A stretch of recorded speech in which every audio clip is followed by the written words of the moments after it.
Assalamualaikum dan salam sejahtera. Saya Nur Aina Kuya binti Roslan bersama pensyarah pembimbing Profesor Madya Dr. Manisa binti Muhammad Ali mempersembahkan inovasi kami iaitu peningkatan penguasaan suku kata melalui penggunaan carta cekap terhadap murid pemulihan khas. Inovasi ini adalah gabungan tiga carta yang mengandungi struktur KB, KVK dan KVKK. Dan sasaran inovasi ini adalah kepada murid-murid pemulihan khas bagi tahap 1. Murid boleh meningkatkan kemahiran membaca menggunakan carta cekap. Seperti yang dinyatakan, carta cekap membantu kemahiran membaca murid bagi struktur KB, KVK dan KVKK. Selain itu, carta ini juga mampu membantu pengamatan nombor dan warna murid.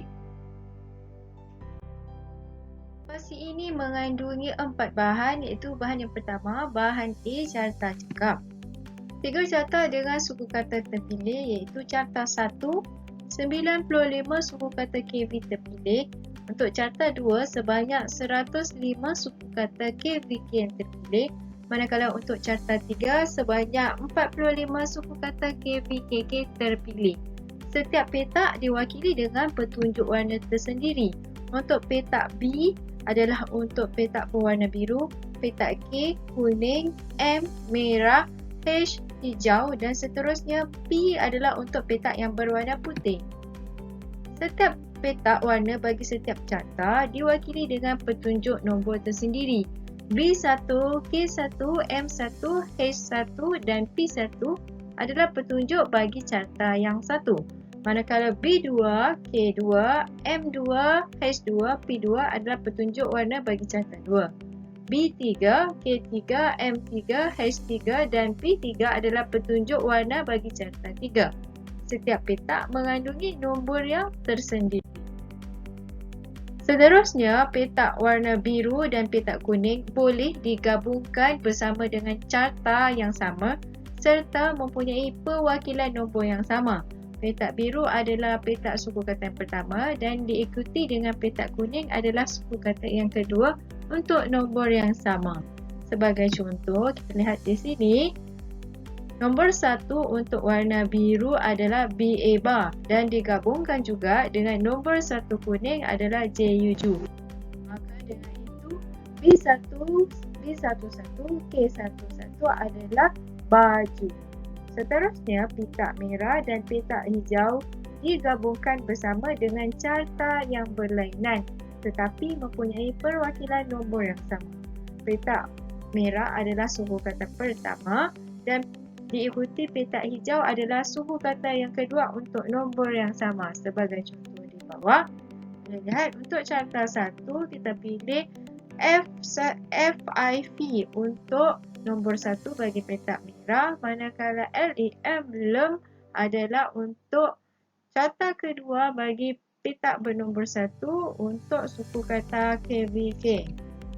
Maka dengan itu jawapan dia M11, H21 adalah film. Seterusnya, petak putih adalah suku kata bebas dan juga boleh berdiri sendiri. Sebagai contoh, nombor 17 untuk petak berwarna putih adalah bank. P313 adalah zinc, P315 adalah tong. Dan seterusnya, petak suku kata yang berlainan warna boleh digabungkan serta petak dengan padanan nombor yang berlainan sehingga menghasilkan perkataan-perkataan yang bermakna. Contohnya, kita boleh menggunakan setiap petak dengan secara rawak. Sebagai contoh, B112 boleh digabungkan dengan M128. Maka dengan itu jawapan dia adalah PA bar SU pasu. Seterusnya, bahan P pula adalah modul latihan pengukuhan.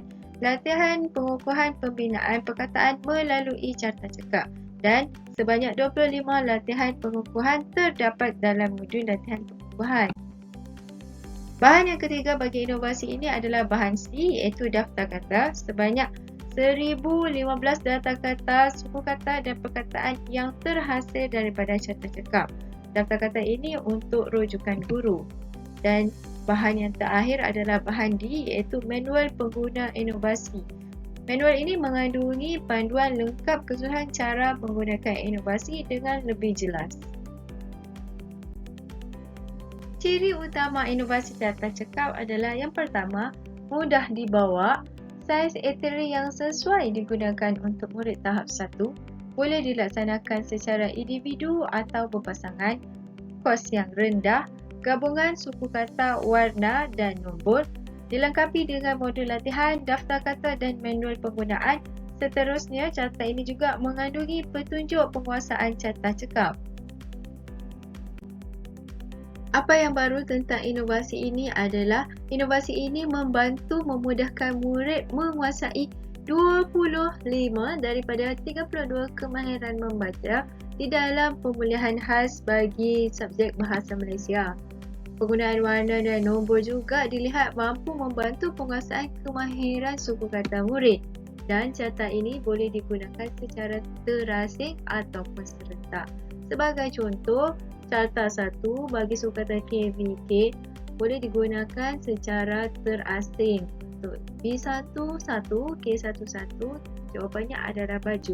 Manakala carta 2 untuk suku kata KVK pula boleh digunakan secara terasing. Untuk B29, K29 adalah jawapan kepada perkataan cermin.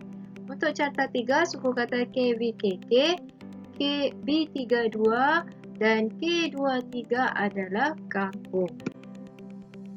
Ini adalah contoh penggunaan serentak yang mana kita menggunakan carta 1 untuk M124 adalah suku kata se, manakala carta kedua digabungkan untuk H226 adalah suku kata lam. Jadi dengan itu apabila digabungkan kedua-dua suku kata, M224, H226 adalah selam. Ketiga-tiga carta boleh digunakan secara serentak sama ada hanya menggunakan 2 carta sahaja ataupun 3 carta sekali. Carta boleh digunakan untuk penguasaan daripada perkataan yang mempunyai struktur mudah kepada kompleks. Penggunaan nombor juga dilihat untuk membantu murid mencari jawapan. Ini adalah contoh modul latihan pengukuhan carta cekap. Modul ini mengandungi gambar sebagai panduan murid, petunjuk untuk membantu murid mencari jawapan daripada carta cekap, ruang jawapan disediakan dan ini adalah contoh jawapan-jawapan murid. Inovasi ini adalah satu kajian kes yang menggunakan 4 orang sampel murid 9 tahun dan 1 orang guru untuk menguji keberkesanan bahan. Murid adalah dalam kalangan murid pemulihan khas. Instrumen kajian yang digunakan adalah ujian pra, ujian pasca, carta cekap dan modul latihan pengukuhan. Tempoh pelaksanaan inovasi adalah selama 6 minggu dan data dianalisis menggunakan ujian pra, ujian pasca dan seterusnya temu bual. Hasil dapatan kajian menunjukkan penggunaan carta cekap telah membantu meningkatkan peratus ujian sampel pada ujian pasca berbanding pada ujian pra. Selain itu juga pada ujian pasca menunjukkan bilangan suku kata betul semakin meningkat, manakala bilangan jawapan suku kata yang salah pada ujian pasca semakin berkurang. Ini adalah petikan berbatin temu bual bersama guru X untuk mengesan keberkesanan bahan iaitu carta cekap. Selain itu juga inovasi ini telah memberikan sumbangan kepada sekolah, daerah dan seterusnya negeri. Inovasi ini dilihat berpotensi untuk dikomersialkan kerana mempunyai set lengkap yang mengandungi carta cekap, modul latihan pengukuhan, daftar kata dan seterusnya manual pengguna. Selain itu, carta cekap ini juga adalah bahan ringan dan saiz yang bersesuaian untuk digunakan dan pada harga mampu milik. Inovasi ini juga telah diiktiraf sebagai inovasi pada tempat ketiga untuk anugerah guru inovasi Negeri Sabah tempat ketiga kategori individu rendah pada Hari Guru peringkat Negeri Sabah untuk tahun 2020. Dan inovasi ini juga mempunyai nombor ISBN untuk carta cekap, daftar kata, carta cekap dan juga modul latihan pengukuhan. Itu sahaja daripada kami dan Inovasi Carta Cekap. Sekian, Assalamualaikum warahmatullahi wabarakatuh.